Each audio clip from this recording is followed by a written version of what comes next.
جی نحمدہ و نصلی علی رسولہ الکریم وعلی آلہ وصحبہ اجمعین اما بعد فاعوذ باللہ من الشیطان الرجیم بسم اللہ الرحمن الرحیم ولا تکونوا کالذین تم ان لوگوں کی طرح نہ ہو جانا تفرقوا جنہوں نے آپس میں تفرقہ ڈالا ہے واختلفوا من بعد ما جاءہم البینات اور واضح روشن دلائل آ جانے کے بعد انہوں نے اختلاف کیا ہے وَأُولَئِكَ لَهُمْ عَذَابٌ عَظِيمٌ یہی وہ لوگ ہیں اور یہی وہ لوگ ہیں جن کے لیے بہت بڑا عذاب ہے یوم تبیض وجوہ اس دن کچھ چہرے ایسے ہوں گے جو روشن ہوں گے وتسود وجوہ اور کچھ چہرے ایسے ہوں گے جو بالکل سیاہ ہوں گے یہ بیضا یبیض اس کا ایک معنی سفیدی کے بھی آتے ہیں، یعنی یوم تبیض وجوہ اس دن بہت سے چہرے ایسے ہوں گے جو سفید ہوں گے یا روشن ہوں گے، وتسود وجوہ اور بہت سے چہرے ایسے ہوں گے جو سیاہ ہوں گے۔ فَأَمَّا الَّذِينَ اسْوَدَّتْ وُجُوهُهُمْ پس وہ لوگ جن کے چہرے سیاہ ہوں گے اکفرتم بعد ایمانکم ان سے پوچھا جائے گا کیا تم نے ایمان کے بعد کفر اختیار کر لیا؟ فذوقوا العذاب پس تم عذاب کو چکھو بما کنتم تکفرون اپنے کفر کی وجہ سے۔ وَأَمَّا الَّذِينَ ابْيَضَّتْ وُجُوهُهُمْ پس وہ لوگ جن کے چہرے سفید ہوں گے ففی رحمت اللہ پس وہ اللہ کی رحمتوں میں ہوں گے، ہم فیہا خالدون وہ اس میں ہمیشہ کے لیے رہیں گے۔ تلک آیات اللہ یہ اللہ کی آیتیں ہیں، نتلوہا علیک بالحق ہم آپ پر حق کے ساتھ تلاوت کرتے ہیں۔ وَمَا اللَّهُ يُرِيدُ ظُلْمًا لِلْعَالَمِينَ اور اللہ تعالیٰ جہان والوں پر ظلم کا ارادہ نہیں فرماتے۔ وَلِلَّهِ مَا فِي السَّمَاوَاتِ وَمَا فِي الْأَرْضِ اور اللہ ہی کے لیے ہے جو کچھ آسمانوں میں ہے اور وہ کچھ جو زمین میں ہے۔ وَإِلَى اللَّهِ تُرْجَعُ الْأُمُورُ اور تمہارے تمام معاملات اللہ ہی کی طرف لوٹنے والے ہیں۔ کنتم خیر امہ تم سب سے بہترین امت ہو، اخرجت للناس اس لیے کہ تم ظاہر کی گئی ہو لوگوں کے لیے یا نکالی گئی ہو لوگوں کے لیے، تأمرون بالمعروف تم لوگوں کو نیکی کا حکم کرتے ہو، وتنہون عن المنکر اور برائی سے کیا کرتے ہو؟ منع کرتے ہو، وتؤمنون باللہ اور تم اللہ کی ذات پر ایمان رکھتی ہو۔ ولو آمن اہل الکتاب اور اگر اہل کتاب بھی ایمان لے آتے، آمنا لو کا معنی ہوتا ہے اگر، کاش، اگر آمنا ایمان لے آتے اہل الکتابی کون؟ اہل کتاب بھی ایمان لے آتے، لکان خیر لہم تو ان کے لیے بہت بہتر ہوتا، ان کے لیے بہت اچھی بات ہوتی۔ منہم المؤمنون ان میں سے کچھ ایسے ہیں جو ایمان لانے والے ہیں، وَأَكْثَرُهُمُ الْفَاسِقُونَ اور ان میں سے اکثر فاسق و فاجر ہیں، نافرمان ہیں۔ لَن يَضُرُّوكُمْ إِلَّا أَذًى وہ آپ کا ہرگز وہ آپ کو نقصان نہیں پہنچا سکیں گے، الا اذى مگر سوائے تھوڑی بہت تکلیف کے، ایذا رسانی کے۔ وَإِن يُقَاتِلُوكُمْ اور اگر وہ آپ کے ساتھ جنگ پر آمادہ ہوں، جنگ کریں گے، یولوکم الادبار تو وہ پیٹھ پھیر کر بھاگ نکلیں گے، ثم لا ینصرون اور ان کا کوئی بھی مددگار۔ ضربت علیہم الذلہ ان پر ذلت مسلط کر دی گئی ہے، ضربت کا معنی ہوتا ہے مسلط کیا جانا، ان پر مسلط کر دی گئی ہے الذلہ کیا؟ رسوائی، ذلت۔ اینما ثقفوا وہ جہاں کہیں بھی ہوں، الا بحبل من اللہ مگر اللہ تعالیٰ کی رسی کے ساتھ، وحبل من الناس اور لوگوں کی رسی کے ساتھ۔ حبل رسی کو کہا جاتا ہے، واعتصموا بحبل اللہ وہ ہم نے پیچھے آیت مبارکہ بھی پڑھی ہے۔ وباؤوا بغضب من اللہ اور وہ جب وہ لوٹیں گے اللہ کے غضب کو لے کر، وضربت علیہم المسکنہ اور ان پر مسکنت، ان پر مفلسی جو ہے وہ طاری کر دی گئی ہے۔ ذالک بانہم یہ اس وجہ سے ہے، کانوا یکفرون بآیات اللہ کہ انہوں نے اللہ کی آیات کے ساتھ کیا کیا؟ کفر کیا ہے۔ وَيَقْتُلُونَ الْأَنْبِيَاءَ بِغَيْرِ حَقٍّ، اور انہوں نے انبیاء کو ناحق قتل کیا ہے، ذَلِكَ بِمَا عَصَوْا، اور یہ اس وجہ سے ہے کہ انہوں نے نافرمانی کی، وَكَانُوا يَعْتَدُونَ، اور وہ حد سے تجاوز کرنے والے تھے۔ لیسو سوا، وہ سارے کے سارے برابر نہیں ہیں، من اہل الکتاب امۃ قائمہ، اہل کتاب میں سے ایک طبقہ ایسا بھی ہے جو انصاف کے ساتھ کھڑا ہونے والا ہے، یتلون آیات اللہ آناء اللیل، وہ رات کے وقت میں اللہ کی آیات کی تلاوت کرنے والا ہے، وہم یسجدون، اور سجدہ ریز ہونے والا ہے، یؤمنون باللہ، وہ اللہ پر ایمان لانے والا ہے، والیوم الآخر، اور یوم آخرت پر ایمان رکھنے والا ہے، ویأمرون بالمعروف، اور لوگوں کو نیکی کا حکم کرنے والا ہے، وینہون عن المنکر، اور لوگوں کو برائی سے روکنے والا ہے، وَيُسَارِعُونَ فِي الْخَيْرَاتِ، اور نیکی کے کاموں میں وہ سبقت کرنے والا ہے، دوڑ کر نیکی کے کاموں میں حصہ لینے والا ہے، وَأُولَئِكَ مِنَ الصَّالِحِينَ، یہی وہ لوگ ہیں جو نیک لوگوں میں شامل ہیں، نیکوکاروں میں سے ہیں، وَمَا يَفْعَلُوا مِنْ خَيْرٍ، اور وہ جو بھی نیکی کا عمل کریں گے، فَلَن يُكْفَرُوا، تو اس کی ناقدری نہیں کی جائے گی، وَاللَّهُ عَلِيمٌ بِالْمُتَّقِينَ، اور اللہ تعالی متقی لوگوں کو جاننے والے ہیں۔ معزز سامعین، اللہ تعالیٰ نے ان آیات طیبات کے اندر جہاں پر اہل کتاب کی اطاعت سے گزشتہ دروس میں منع فرمایا تھا، اور پھر اللہ تعالیٰ نے تقوی کا حکم ارشاد فرمایا تھا، اور اللہ تعالیٰ کی رسی کو مضبوطی سے تھامنے کا حکم ارشاد فرمایا تھا، اور پھر ایک بات ارشاد فرمائی تھی کہ امت مسلمہ کے اندر ایک ایسا گروہ ہونا چاہیے جو ہر وقت امت کو نیکی کے راستے کی طرف تعلیم دے، امر بالمعروف اور نہی عن المنکر والی ذمہ داری کو بحسن خوبی ادا کرے۔ تو اسی تسلسل کو آگے چلایا ہے۔ ان آیات طیبات میں بھی اللہ تعالیٰ نے تفرقے سے منع فرمایا، اختلافات سے منع فرمایا، اور جو ہے وہ اللہ تعالیٰ نے یہ بات ارشاد فرمائی کہ کل قیامت کے دن ماننے والے اور نہ ماننے کے اعتبار سے لوگوں کے دو جو ہے وہ فریق ہوں گے، دو گروہ ہوں گے۔ ماننے والوں کو جو ہے وہ اللہ تعالیٰ اپنی رحمتوں کا سایہ عطا فرمائیں گے، اور جو نافرمان ہوں گے تو وہ اس وقت ذلت اور رسوائی کا شکار ہوں گے۔ تو بہرحال دیکھیے پہلی آیت مبارکہ میں اللہ تعالیٰ کیا فرماتے ہیں، وَلَا تَكُونُوا كَالَّذِينَ تَفَرَّقُوا، کہ تم ان لوگوں کی طرح نہ ہو جاؤ جنہوں نے آپس میں کیا کیا ہے، تفریق ڈال دی، دین کے اندر تفرقہ پیدا کیا ہے۔ تو اس سے معزز سامعین بنی اسرائیل مراد ہیں۔ رسول اللہ صلی اللہ علیہ وسلم نے فرمایا تھا نا کہ بنی اسرائیل کے اندر 72 فرقے بن گئے تھے، اور میری امت میں کتنے بنیں گے؟ 73 فرقے بنیں گے۔ اب دیکھیے کہ اللہ تعالیٰ نے ان لوگوں کی طرح تفرقہ بازی کرنے سے امت محمدیہ کو منع کر دیا ہے۔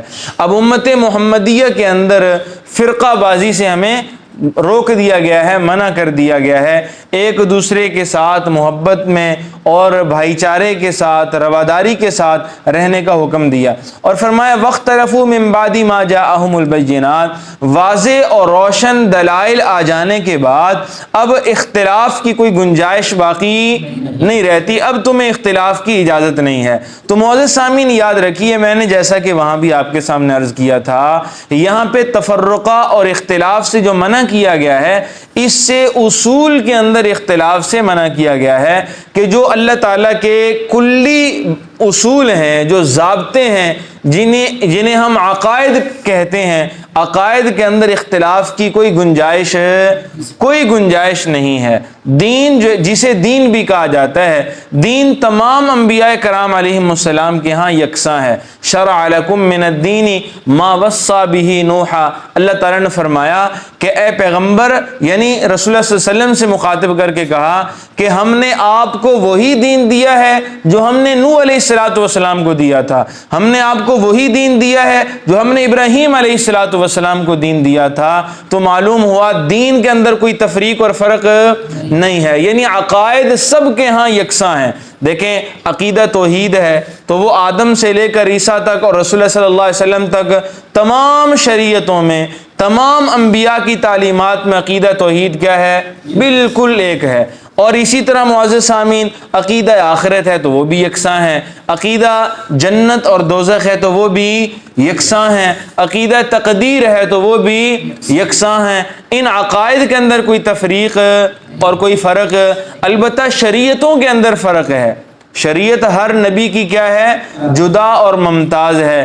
حضرت موسیٰ علیہ الصلاۃ والسلام کی شریعت کے اپنے ضابطے تھے، عیسیٰ علیہ الصلاۃ والسلام کی شریعت کے اپنے ضابطے تھے، اور امت محمدیہ کی شریعت یعنی رسول اللہ صلی اللہ علیہ وسلم کی شریعت کے اپنے ضابطے ہیں۔ نمازیں تب بھی تھیں، لیکن نمازوں کی جو صورت اور کیفیت اس امت اور اس شریعت میں ہے، اس جیسی کیفیت پہلے نہیں تھی۔ روزے تب بھی تھے، لیکن جیسا رمضان، جیسے روزے امت محمدیہ کے حصے میں ہیں، ویسے تب نہیں تھے۔ یعنی شریعتیں جو ہیں وہ ممتاز اور جدا جدا ہیں۔ تو بہرحال یہاں پہ جو تفریق اور تفرقے اور اختلاف سے منع کیا گیا، یہاں اس اختلاف سے کون سا اختلاف مراد ہے؟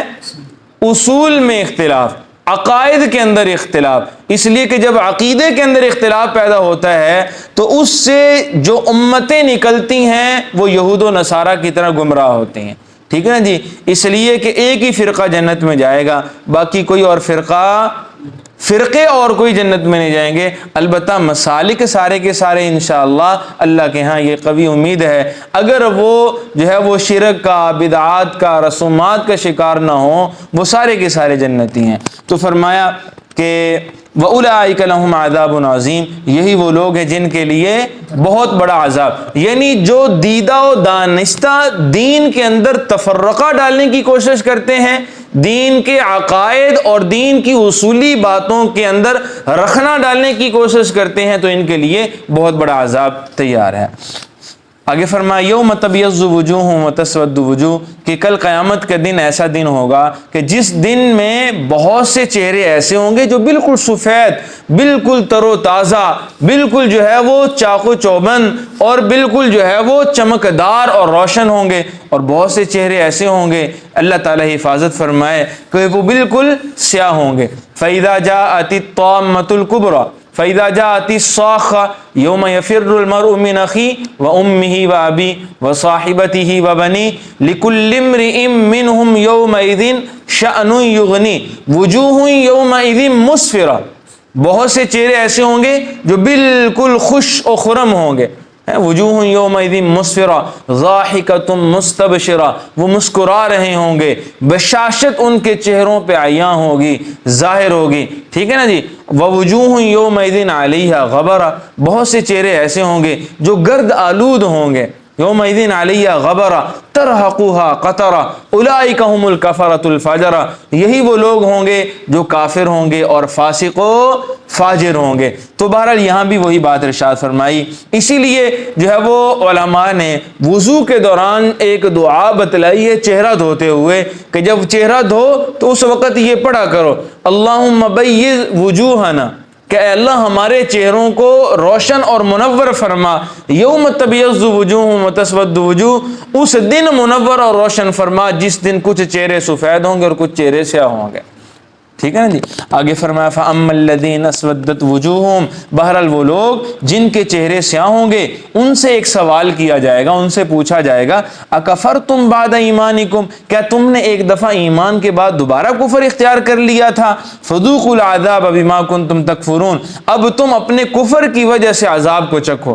اب عذاب جو تمہیں دیا جا رہا ہے یہ تمہارے کفر کی وجہ سے تمہیں دیا جا رہا ہے۔ اور آگے فرمایا وَأَمَّا الَّذِينَ ابْيَضَّتْ وُجُوهُهُمْ، بہرحال وہ لوگ جن کے چہرے سفید اور روشن ہوں گے، فَفِي رَحْمَةِ اللَّهِ، یہ لوگ اللہ کی رحمت میں ہوں گے، ہم فِيهَا خالدون، جس میں یہ ہمیشہ ہمیشہ کے لیے رہیں گے۔ تِلْكَ آیات اللہ، یہ اللہ کی آیتیں ہیں، نَتْلُوهَا عَلَيْكَ بِالْحَقِّ، جو اللہ تعالی حق کے ساتھ آپ پر تلاوت کرتے ہیں۔ وَمَا اللَّهُ يُرِيدُ ظُلْمًا ظلما للعالمین، اور اللہ تعالیٰ جہان والوں پر ظلم کا ارادہ، ہاں اللہ تعالیٰ کسی پر بھی ظلم، فَالْيَوْمَ لَا تُظْلَمُ نَفْسٌ شَيْئًا، اللہ فرماتے ہیں کہ اس دن کسی پر ایک ذرہ بھی ظلم نہیں ہوگا، ٹھیک ہے جی۔ اور فرمایا وَلِلَّهِ مَا فِي السَّمَاوَاتِ وَمَا فِي الْأَرْضِ، زمین و آسمان میں جو کچھ بھی ہے یہ سب کا سب کس کے لیے ہے؟ اللہ کے لیے ہے۔ وَإِلَى اللَّهِ تُرْجَعُ الْأُمُورُ، اور تمہارے تمام کے تمام معاملات یہ کس ذات کی طرف لوٹائے جائیں گے؟ اللہ کی طرف۔ ہمارا ہر معاملہ، ہر جھگڑا، ہر دنیا کی جو ہے وہ ادھوری بات وہ اللہ کے ہاں جو ہے وہ لوٹائی جائے گی، اور کل قیامت کے دن ان تمام چیزوں اور تمام معاملات کے بارے میں دائمی فیصلے ہوں گے، دائمی اور انصاف پر مبنی فیصلے ہوں گے۔ آگے فرمایا کنتم خیر امت، کہ تم جو تمہاری جو امت ہے یہ بہترین امت ہے۔ تم کیسی امت ہو؟ تمام امتوں سے سب سے زیادہ فضیلت والی، سب سے زیادہ شرف والی، سب سے زیادہ عظمت والی، سب سے محتم بشان، سب سے عظیم الشان امت کون سی ہے؟ امت محمدیہ۔ یعنی ہم لوگ امت محمدیہ کا وہ طبقہ جو اللہ تعالیٰ کا صحیح معنوں میں فرما بردار ہے، امت محمدیہ کا وہ طبقہ جو رسول اللہ صلی اللہ علیہ وسلم سے سچی محبت و عقیدت الفت اور نبی رحمت صلی اللہ علیہ وسلم کی سچی سنتوں پہ عمل کرنے والا ہے، یہ سب سے بہترین طبقہ ہے۔ اور اس امت کی ایسے افراد کی نشانی کیا ہے؟ آگے اللہ نے نشانی بتلائی ہے، 3 نشانیاں اللہ تعالیٰ نے بتائی ہیں۔ اخرجت للناس، یہ لوگوں کے لیے ظاہر کیے گئے ہیں، یعنی لوگوں کے لیے نکالے گئے۔ تأمرون بالمعروف، کہ یہ نیکی کا حکم کرتے ہیں۔ پہلی نشانی کیا ہے؟ یہ نیکی کا حکم کرتے ہیں۔ وتنہون عن المنکر، اور لوگوں کو برائی سے کیا کرتے ہیں؟ منع کرتے ہیں۔ وتؤمنون باللہ، اور اللہ کی ذات پر کیا کرتے ہیں؟ ایمان رکھتے ہیں۔ یعنی ان کا امر اور ان کی نہیں، ان کا لوگوں کو نیکی کی طرف بلانا اور لوگوں کو برائی سے منع کرنا، یہ اپنی ذات کے لیے نہیں ہوتا، یہ کسی مفاد کے لیے نہیں ہوتا، بلکہ محض رضائے الہی مطلوب و مقصود ہوتی ہے، اور کوئی بھی اس کے علاوہ مقصد نہیں ہوتا۔ وَلَوْ آمَنَ أَهْلُ الْكِتَابِ لَكَانَ خَيْرًا لَهُمْ، یہاں اللہ تعالیٰ نے یہ جملہ اہل کتاب کے لیے ارشاد فرمایا، اور فرمایا کہ کتنا ہی اچھا ہوتا کہ اہل کتاب بھی ایمان لے آتے ہیں۔ یعنی دیکھیں کہ یہ ایمان والے کل قیامت کے دن ان کے چہرے کیسے ہوں گے؟ منور ہوں گے، روشن ہوں گے، سفید ہوں گے، ٹھیک ہے۔ اور ففی رحمت اللہ، اللہ تعالیٰ کی رحمتوں میں ہوں گے، ہم فیہا خالدون، ہمیشہ ہی اللہ کی رحمتوں میں رہیں گے۔ اس لیے اللہ نے فرمایا وَلَوْ آمَنَ أَهْلُ الْكِتَابِ لَكَانَ خَيْرًا لَهُمْ، کہ اگر اہل کتاب بھی ایمان لے آئیں تو ان کے لیے کتنا اچھا ہے، ان کے لیے کتنی بہتر یہ بات ہو۔ مِنْهُمُ الْمُؤْمِنُونَ، اور پھر فرمایا ایسا بھی نہیں کہ یہ سارے کے سارے ایمان نہیں لے کے آئے، بلکہ منہم المؤمنون، ان میں سے کچھ ایسے ہیں جو ایمان لائے ہیں۔ یعنی حضرت عبداللہ ابن سلام جیسے لوگ، حضرت سلمان فارسی رضی اللہ تعالیٰ جیسے لوگ، اور اس طرح اور بھی بہت سے ایسے لوگ تھے جو پہلے جو ہے وہ عیسائی تھے یا پہلے یہودی تھے اور ان کے علماء میں سے تھے، لیکن اللہ تعالیٰ نے ان کو ہدایت بخشی، ان کو توفیق جو ہے وہ عطا فرمائی اور وہ ایمان لے کر آئے ہیں۔ وَأَكْثَرُهُمُ الْفَاسِقُونَ، لیکن ساتھ اللہ نے شکوہ کیا کہ اکثر ان میں سے کیا ہیں؟ فاسق و فاجر ہیں۔ نبی رحمت صلی اللہ علیہ وسلم کے زمانے میں یہودیوں کے کتنے بڑے عالم تھے مدینہ میں؟ 10 بڑے عالم تھے، لیکن ایمان کتنے لے کر آئے؟ صرف ایک عبداللہ ابن سلام، باقی 9 کے 9 جو ہے وہ ایمان نہیں لے کر آئے۔ فرمایا لن یضرکم الا اذی، کہ یہ آپ کا نقصان نہیں کر سکیں گے، یہ آپ کا کچھ بھی بگاڑ نہیں سکیں گے، الا اذی، سوائے جو ہے وہ تھوڑی بہت تکلیف کے، اظہار آسانی کے، یعنی باتوں میں آپ کو جتنا جو ہے یہ ستا سکتے ہیں ستائیں گے، لیکن حقیقی طور پہ آپ کا مالی جانی اس طرح کا کوئی نقصان، اس طرح کا بھی یہ کوئی نقصان نہیں کر سکیں گے۔ وَإِن يُقَاتِلُوكُمْ يُوَلُّوكُمُ الْأَدْبَارَ، جب بھی آپ کے ساتھ جنگ پر اتریں گے آپ ان کو دیکھیں گے کہ یہ پیٹھ پھیر کر بھاگ جائیں گے، یہ پیٹھ پھیر کر بھاگ جائیں گے۔ ثم لا ينصرون، اور ان کی کوئی مدد، لیکن معزز سامعین یہ تب تک ہے جب تک امت ان تمام خوبیوں اور اوصاف پر کھڑی رہے گی۔ جو پیچھے اوصاف بیان کیے نا جی، جب تک امت ان پر کھڑی رہے گی تو تب تک ان کے اندر جرأت نہیں ہے کہ یہ امت محمدیہ کا مقابلہ کر سکیں۔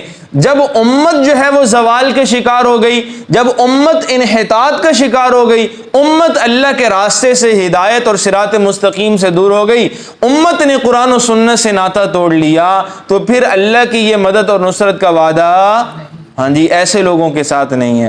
تو معزز سامعین آگے جو ہے وہ دیکھیے، فرمایا ضربت علیہم الذلہ، کہ ان اہل کتاب پر، اور یہاں پہ خاص طور پہ یہود مراد ہیں، فرمایا کہ ان پر ذلت مسلط کر دی گئی ہے، ان پر ذلت طاری کر دی گئی ہے، مسلط کر دی گئی ہے۔ اینما ثقفوا، یہ جہاں کہیں بھی رہیں اسی ذلت کا شکار رہیں گے، اسی ذلت کا شکار رہیں گے۔ اچھا معزز سامعین، یہ جو ذلت اور رسوائی ہے، یہ ہم نے دیکھا کہ بنی اسرائیل، خاص طور پہ یہ جو یہودی ہیں، یہ تقریباً پہلے جو ہے وہ رسول اللہ صلی اللہ علیہ وسلم کے دور سے لے کر، یعنی جب سے قریظہ والوں کا حشر ہوا، بنو قینقاع، بنو نذیر، اور پھر خیبر والوں کو بھی جو ہے وہ خیبر کو جو یہودی تھے ان کو بھی شکست سے دوچار ہونا پڑا، اس کے بعد ان کو دنیا کے اندر ٹھکانہ نہیں ملا، دنیا کے اندر ان کو ٹھکانہ نہیں ملا۔ یہ جہاں بھی گئے ہیں یہ مسکنت کا شکار رہے، یہ ذلت کا شکار رہے ہیں، دنیا کے اندر ان کو کہیں بھی قرار نہیں ملا۔ اب جا کر یہ تقریباً 1 صدی ہونے کو ہے، ان کو جو ہے وہ ایک ٹھکانہ ملا ہے، اور یہ اب جا کر مستقل طور پہ کہیں آباد ہوئے ہیں۔ اس سے پہلے ان کو کبھی بھی کوئی جگہ، جہاں بھی گئے ہیں تو یہ ہمیشہ جو ہے وہ ذلیل و خوار ہی ہوئے ہیں۔ تو بہرحال اب دیکھیے، اب یہ جو آگے ان کو اب جو ہے وہ ٹھکانہ ملا ہے، تو قرآن حکیم میں اس کا بھی اشارہ موجود ہے، ٹھیک ہے جی۔ پہلے تو فرمایا کہ ان کو ٹھکانہ نہیں ملے گا، جہاں بھی یہ رہیں گے ذلت کا شکار رہیں گے۔ تو میں نے عرض کیا کہ تقریباً 1300 سال تک، 13 صدیاں یہ اسی ذلت کا شکار رہے ہیں۔